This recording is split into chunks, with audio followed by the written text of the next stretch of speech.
Hi everyone, this is Aaron for Zollotech, and today we are going to continue the iPhone 4 tips. We're going to specifically be talking about email. Now, email obviously is something a majority of people with a smartphone are probably going to use quite a lot. So let's go ahead and zoom in here and bring the camera in. There we go. And here is our email or mail button. Now this may be in a different location when you first get your phone, but this is what it looks like. First, let's go ahead and cover settings. So let's go to our settings button, and under settings we have mails, contacts, and calendars. Now I actually have 5 different email accounts set up, and these email accounts are for my website. I also have MobileMe and Gmail, and they work quite nicely. So you can add an account, and let's go ahead and hit add account, and it gives you these default options. Now if you have Exchange, MobileMe, Gmail, Yahoo, or AOL, you can use those, and it's easy to set up. If you have something else, you can go to other.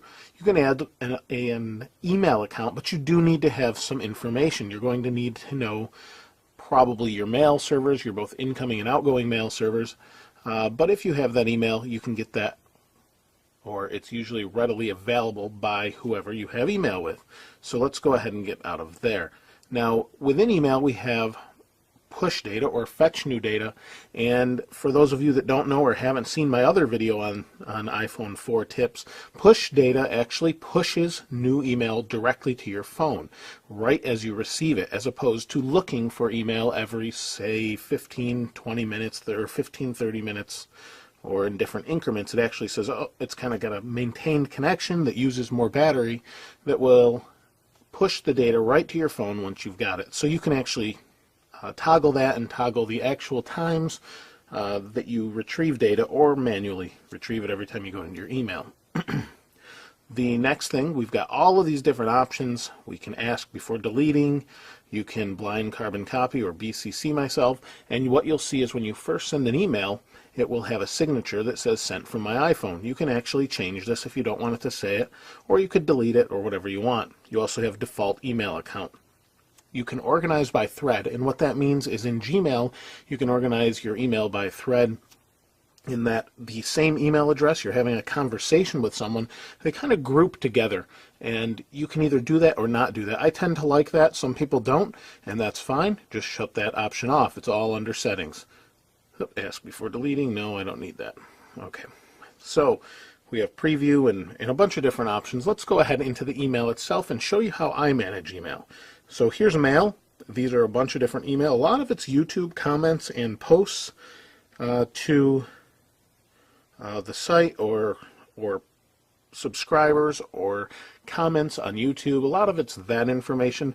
So I get a bunch of different email. Now on the top here we have mailboxes. Here's those mailboxes again, and below we have the individual mailboxes. So if I go to my Gmail account, here's Gmail and the individual folders I have, and anything I can or anything I've created on Gmail will show up here.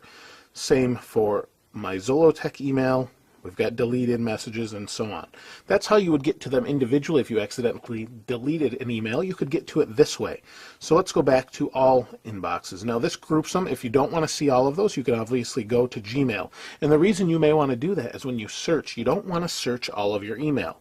So what you would do is you scroll up, and here's a search box, and you can type in what you're searching for. If you don't want it to search from all of your email boxes in just Gmail or just Yahoo or whatever it may be, you have the option to go into individual email boxes, and then you can search from the from, the to, the subject, or all, and it does a pretty good job and will find those.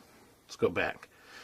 Now under all of my email, now as you can imagine, and probably a lot of you get a lot of email throughout the day, whether that be spam, junk email, or whatever, you probably do get that. There's a couple different ways you can delete this. We can swipe, and a little delete button will show up. Swipe back, it goes away if we mistakenly tapped or swiped. Now, that works pretty well if you just want to get rid of 1 or 2 emails. However, if you've got a bunch to get rid of, hit the edit button up here, and you can tap on them individually. And once we have these selected, we can hit delete, or we can hit move and move them to individual folders we may have created. So you may want to do that, and move them to trash, or you might want to move them to drafts or whatever. I mean, probably an email folder if you like to use folders. That would be a good way to move them. Let's cancel that and unselect these. Now if I want to delete them, I have this one checked. I hit delete and it's gone. Now to refresh manually, you have a little refresh button here. We can do that by hitting refresh.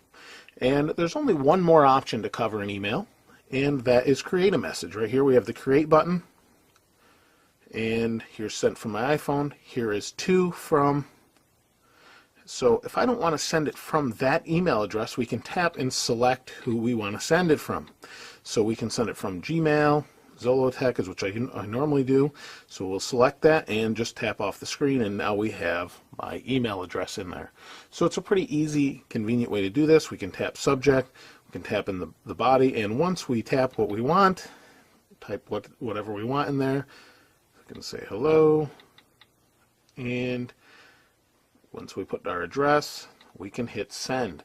You can also add from your contacts. I have a lot of contacts, but you have the plus button. You can add from your contacts that are contained within the phone already.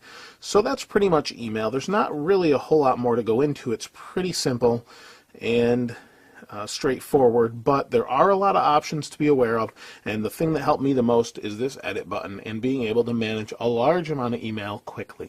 I think that really helps me the most. So hopefully that helps you out. Now if there's any tips that you know about that I haven't shared here for those that do have iPhones and could share with those that are getting their iPhone soon from Verizon or maybe getting theirs from AT&T, please feel free to share down in the comments box. I think that really helps people out.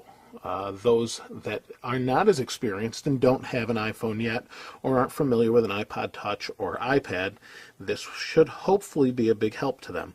Otherwise, thanks to all of you who've subscribed, and if you haven't, please do so. I'd appreciate it. This is Aaron. I'll see you next time.